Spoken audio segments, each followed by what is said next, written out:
Welcome to the debut presentation of the Santorini Shoes, an original tale written by Mark Miller, narrated to you personally by the author. Copyright 2025. On a day like this, nothing could be better. That, at least, was what a chipper young lad in his early 20s told himself as he blew a bubble with his Bubba Gum chewing gum and crossed the street on his way to the convenience store. A Slovakian citizen by birth, but an Italiano by blood, Dewey Santorini stood at 5 feet 13 inches tall. Some would say 6'1", but Dewey was never a fan of following the crowd. He had lazy blue eyes most of the time, and for the rest of the time, his pupils would enlarge and his irises would radiate with a piercing lapis lazuli blue that earned him the name Lappy Eyes by the 3rd grade. At any rate, Dewey was way past the 3rd grade by now, and he was fixing to buy himself some hazelnuts from the Ma and Pa shop on the way home. "Hey there, Allison May. I'm looking for some good old hazelnuts. You think you got 'em in the store today?" "Well, sure we, Dewey," Allie Mae replied. "Peter Banfred done delivered them this morning. You'll find them over by the licorice on the far end corner." "How much you want for 'em, Allie Mae?" "For you, a dime'll do you." Dewey already had the hazelnuts in his hands, actually just his left one, and with his right one he plopped a piece of 15 silver pence on the tabletop, just in time for Allison May to see before he skedaddled his way outside and hopped back on his ruby-red all-star bicycle. The soft Kentucky breeze blew in Dewey's hair as he buzzed past the other small shops in town, making his way now on the dirt roads leading back into the countryside. The Santorini family, as I'm sure you know well, were dearly respected in these parts of the country. After all, their woodwork and wine-preparing heritage had made their names debut in not any less than 11 small-town newspapers, not to mention gazettes, heralds, tribunes, and dailies within the past 4 decades, making the Santorinis welcome just about wherever they went, as far as Kentucky was concerned. It just so happened that Dewey's father, Charles Whitaker, yes, Whitaker was his middle name, had become a bustling businessman right around the time the Santorini clan migrated westward. They originated in Italy, as you'll recall, but then Charlie Whitaker took his wife to Slovakia for about a year and a half, which was just about enough time for Dewey to be born. Why they went there, no one really knows, but that's just part of the story, I reckon. Back in the Union, that was what the Santorinis called the USA, Charles Whitaker ended up with 3 more kids, this time all daughters, which gave him more than enough mouths to feed for one Kentucky lifetime. Anyhow, his wife, Isabel, née Hamptonshire, was more than happy to feed those 4 young'uns in their homestead while Charlie worked in town most of the time. The townsfolk say Charles Whitaker could start a business out of nothing but 2 paper clips, an apple, and an old Lutheran hymnal. The part about the apple is just speculation, but Charlie Whitaker did start more than 1 paper clip factory in Harrison County alone. The word throughout town was that Mr. Santorini, that is Dewey Santorini's father, could run a business so fast that it would reach Olympic proportions within the time a youngin' like Dewey could sprint 200 meters. Well, that part may have been hearsay as well, but in a town like Dewey's, even the most tranquil parlor could become an elegant ballroom in the eyes of the folks living nearby.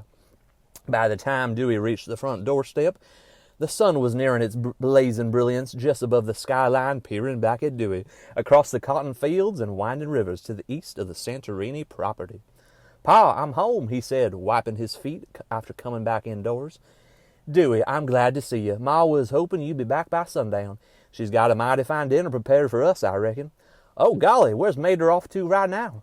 "The last I saw, she was back in the garden getting the last tomato to use as a topping for the pasta she done cooked up." "I'll go help her," Dewey said after putting down his knapsack. Just then, Isabel Santorini opened the back door with a tomato in hand. "Well, Dewey, how good it is you're home just in time. I was worrying you wouldn't make it for supper." She placed the tomato on a small plate and proceeded to chop it into small, yet sizable pieces. "Oh, Mater, you know I always come home before the sun sets. Now, don't you?"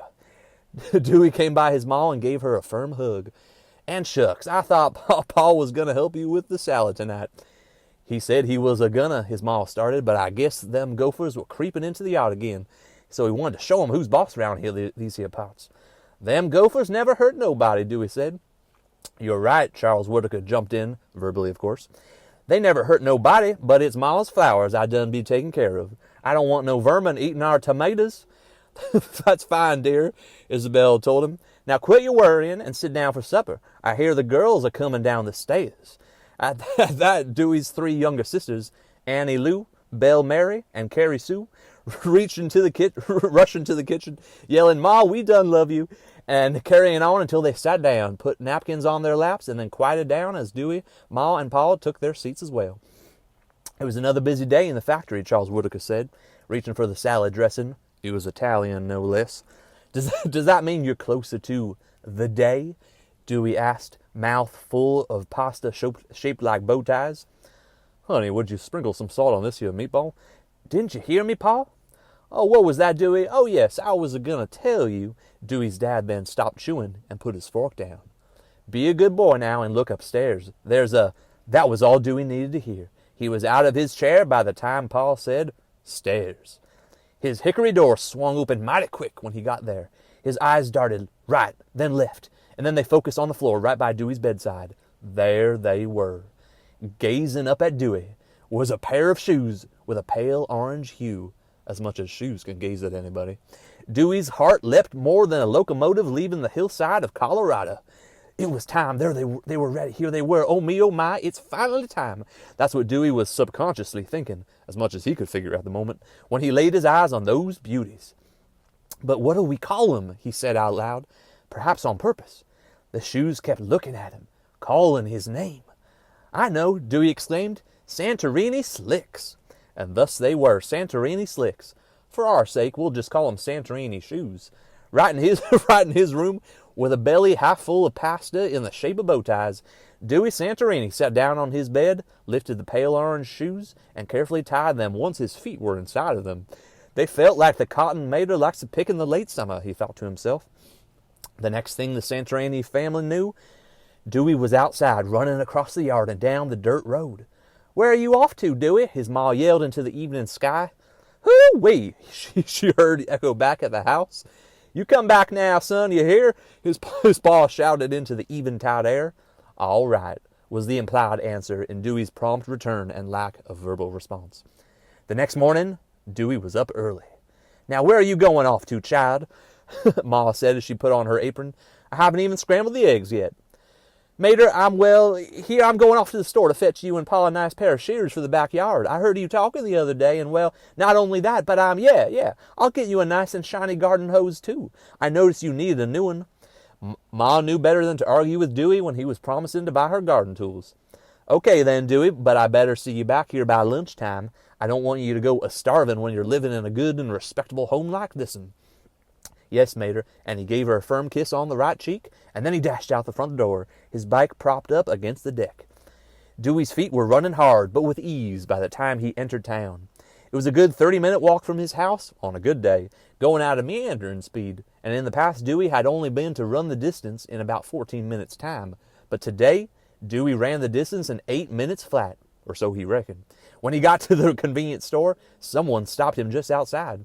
Well, Dewey, what do we have here, I reckon? It was Emma Jane, an old classmate of his from high school. She was now helping mend fabric at the local seamstress shop. Oh, hey, Emma J, I never seen such shoes as these. They even got a nice, cute orange color to 'em. Where'd you get these, Dewey? And then she paused. I reckon you didn't steal 'em, did you? Well, whatever give you that idea, Emma J? I ain't gonna steal no shoes, not in my hometown, nor in any other. And at that, Dewey walked inside the shop.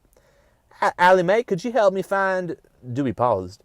Out of the 5 people in the store, all 6 of them, including the life-size carving of a Native American man, were staring at Dewey and his new sneakers. Where'd you get these? Someone blurbed. Hey, Dewey, what's the show? Another said, bustling over. In blue blazes, how'd you come across a pair of them shoes? Someone else yelled. Dewey didn't know what to do or say, so he ran. Bursting out of the shop, Dewey sped past Marley the milkman, nearly knocking his case of milk over, but not quite. He flew past the Pearl Step post office, nearly knocking the mail out of the hand of the only mail lady, Pearl Step. He shot past the Dawn's Rise Creek, or Crick, as the locals, and I'm sure even you, would say. Not nearly knocking nothing out of no one's hands, but equally as fast as before. It wasn't until Dewey arrived at the front yard of his best friend's house that he slowed down. That is, he stopped. Jim Thompson was there, leaning out of his second-story window, almost just waiting for Dewey to come by. I was waiting for you to come by, Jim called out to Dewey. I thought you were bringing the biscuits today. Hey, Jim, well, not now. I'll, get him later. But listen, pal, I've got a dilemma on my hands. Actually, the dilemma was on his feet, since all of the townsfolk have been flabbergasted by Dewey's new slicks, or shoes, as we might say. Well, I'll be, Jim remarked after Dewey told him about the predicament in town. I always thought you were something, Lappy Eyes. Jim looked at the floor, then at Dewey's feet. I wouldn't have thought the next big thing would be these here slicks. I mean, honestly, Decimo. That, as you might want to know, was another nickname for Dewey, this one having originated in the 5th grade, after Dewey's classmates learned about the Dewey Decimal System from their school librarian, who also happened to be their teacher that year. Your pa sure has come up with a lot of knickknacks and paddywhacks in the past, but this here's something else, I done reckon. And something else it was. After all, Charles Whittaker had never invented, or made, nonetheless, shoes before. Paper clips, yes, but shoes? Never. The townsfolk of the day, let's just say they were partial to their footwear, and they couldn't bear when an outsider would stroll or ride or run into town while wearing any type of shoe, sneaker, or other class of footwear that couldn't be bought or found in town. The newspapers had told of more than one shoe-burning ceremony that year alone. I guess you're right, Jim. Dewey said, Look, he looks sad, his eyebrows bowing down. I just thought I'd be able to enjoy them. I just thought it'd be different this time. In Dewey's heart, he knew things ought to have changed before then. He knew the townsfolk had resisted the new trends in the past, and he didn't think they'd make a fuss out of a newfangled pair of shoes that were manufactured in their very own town. Something must be done, Dewey thought. Hey, Jim, something must be done about this. But what?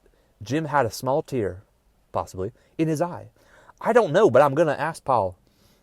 So ask Paul he did. But first Dewey and Jim ran stealthily through the cotton fields and over the small, slick streams along the long route to get to Paul's office, a.k.a.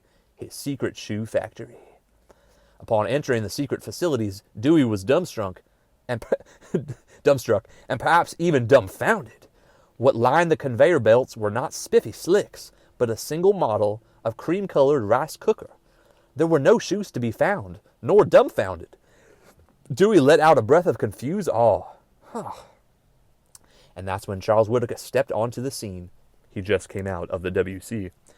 Dewey, what in God's sanctified and powerful name are you doing in here? Pa, I just wanted to see. Well, those shoes you gave me, everybody in town, they've gone crazy. You should have seen them, Pa. Yeah, Mr. Santorini, they're mad. Lost their wits, I'd say. Well, now, boys, you see. And that's when Charlie Whittaker took a deep breath. Now, before I get into that whole business, let me first fill y'all in on the secret of this here factory. He pointed at the multitude of rice-cooking devices and said, As you can see, Dewey, this here ain't no shoe factory as you was expecting. It's just full of rice cookers. But, as you rightfully suspected, this is where I was formulating the design for those slicks you're wearing right now. Everyone, Charles Whittaker, Dewey, Jim, and the 3 employees standing nearby, then looked at the orange-hued sneakers. There they were, orange-hued slicks. And I reckon the sneakers themselves were even staring back at the 6 onlookers. Now back to what I was saying. Those shoes, Dewey, are special, as you know, and I did make them, kinda. What do you mean, Paul? Well, son, the time has come for me to tell you. These slicks here are so slick that when I was drawing up the plan for these, I done figured they might be a little too much for this here town of ours. So I did the only thing I knew how. I asked a friend in Milan to make 'em for me, special. You mean they're from Italy, Paul? Dewey was flabbergasted, if only for a second. Bingo, Charlie Whittaker resounded. Gee whiz, Jim said, his teeth showing, what with all his grinning and whatnot. You sure are lucky, Lappy Eyes. Pa, thanks. Dewey looked at his father. He looked at the shoes, and as he did so, he looked like his father, and looked like he liked the shoes. And all them townsfolk, Charles Whittaker concluded, they'll just have to get used to a foreign pair of slicks in these parts. Ha, yes, Dewey knew that whatever Pa said would go, no matter how innovative, exotic, or novel the idea may be. Now go and join him, Dewey, his Pa said. I'll race you to the bridge, Decimo. You got it, Jim. Yee-haw! The end. This has been The Santorini Shoes by Mark Miller. Please like, subscribe, drop a heart in the comments section, smash that notification bell, and do whatever you possibly can in your human power to express how much you loved this story. Thanks for listening.